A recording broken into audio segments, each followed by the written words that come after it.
Mayonaka Hearttoon chapter 125 is here. You know, I'm a little conflicted. I am not the biggest Nene supporter, but this was a good Nene chapter. We've been on this little arc with her, getting ready to submit to agencies in order to become a voice actor. This chapter wrapped up this arc for the most part, but we did get something pretty crazy at the end, kind of solidifying who I think Apollo is, so definitely stay tuned for that. But yeah, without any further ado, let's just hop straight into the chapter. We start off with their supplementary class teacher, Akko, who is a renowned voice actor in the industry, looking through all the submissions for the agency selection of the students. She's not really supposed to be doing this because she's just, teaching or training the students on how to perform well for the agency selection. But since she's just so popular in the industry, she can kind of just do whatever she wants. We do end up getting a lot more in depth with her character. Throughout this whole entire agency selection arc,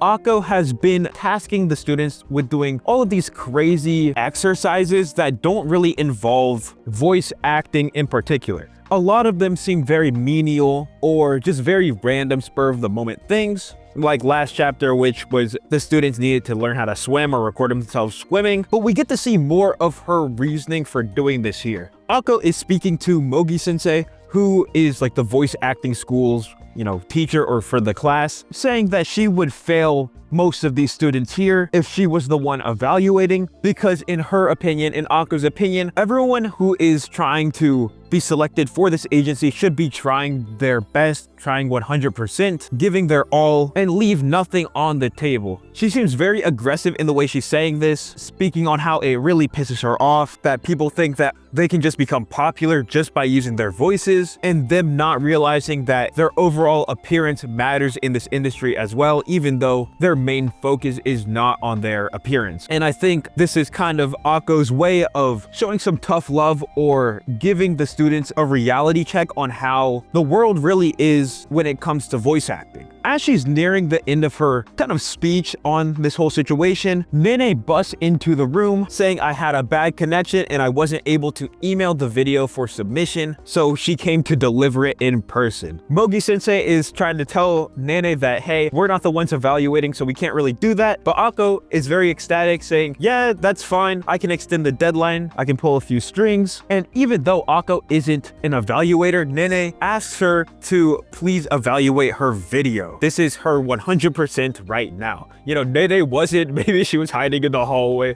when Akko is talking about this. I wouldn't doubt it. Or maybe the timing's just perfect. But Nene has been going through all of Akko's rigorous training or random tasks and trying her hardest while doing them. Because in Nene's mind, she wants to give everything her all, because she really wants her dream to be fulfilled, right? Along with all of the other girls. Essentially, they all have their dreams and ambitions on what they want to do, what they want to accomplish with their voice. Nene's is become a professional voice actor, and once she does this, she will confess to Yamabuki, right? But yeah, jumping back to this chapter, we get a couple of pages of Akko sensei looking through the video and seeing that, hey, this video wasn't performed in her bedroom, in her loungewear or whatever. She's at the broadcasting club performing, which is something that Akko sensei is looking for. Even though she's not an evaluator, maybe she might pull some strings that way. That could be a good way to get Nene's storyline fulfilled or partially fulfilled, so we can move on to the next girl. But while this is going on,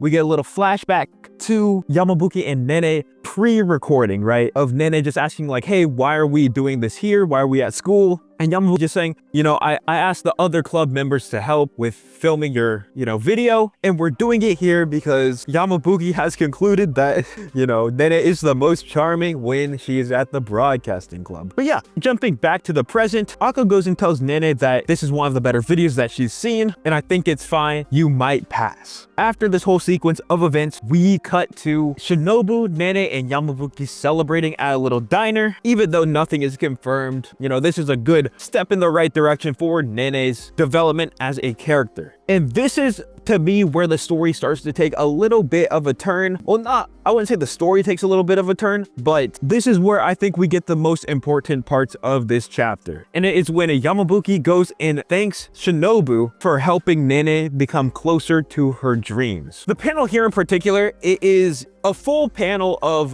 Yamabuki's face, but for Shinobu's face, it is cut in half, showing, I mean, at least to me, kind of signifying, maybe there's a little bit of a two-face situation going on here. In my opinion, I do think Shinobu is Apollo, and I will be making a video going on about that.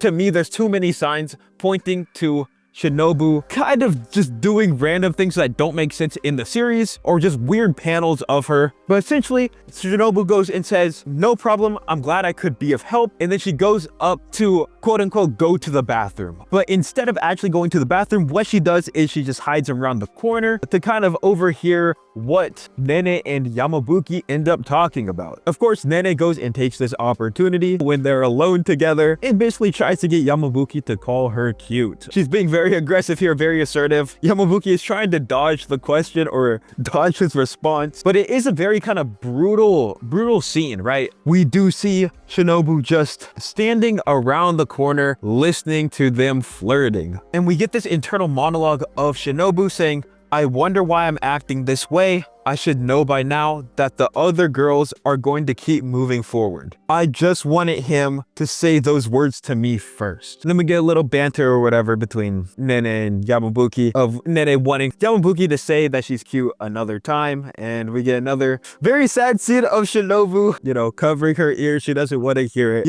It's a good Nene chapter, but Shinobu sitting in the chair, so I don't like it. Just such a brutal scene. And yeah, that's kind of the end of the chapter. We do get another title here, which makes everything seem a little bit worse, with the last 2 pages being the end of Shinobu's monologue saying, "I wanted to hear him say those words to me first. Stop, don't say it again. I'm not hearing anything." Chapter 125. This could just be Shinobu's character design. She could just have this kind of two-faced character trope. It's like bipolar disorder, but it is obvious that Shinobu does show this outward image of everything being fine. She's always being happy, but then we get this very, what's the word? Like saddened part of her character, or distressed part, like she's just not okay with things the way that they are. I'll save that for later. This was a Nene chapter, good Nene chapter. I'm thinking we might get one more of the decisions on the evaluation, maybe Akko pulling some strings, and hopefully we can just move on from this. In all honesty, where we go from here, I would think we get a Shinobu arc. Hopefully it is kind of more long-winded. The more I think about it, the less we actually know about her character, because we do know that her dream is to become a broadcaster.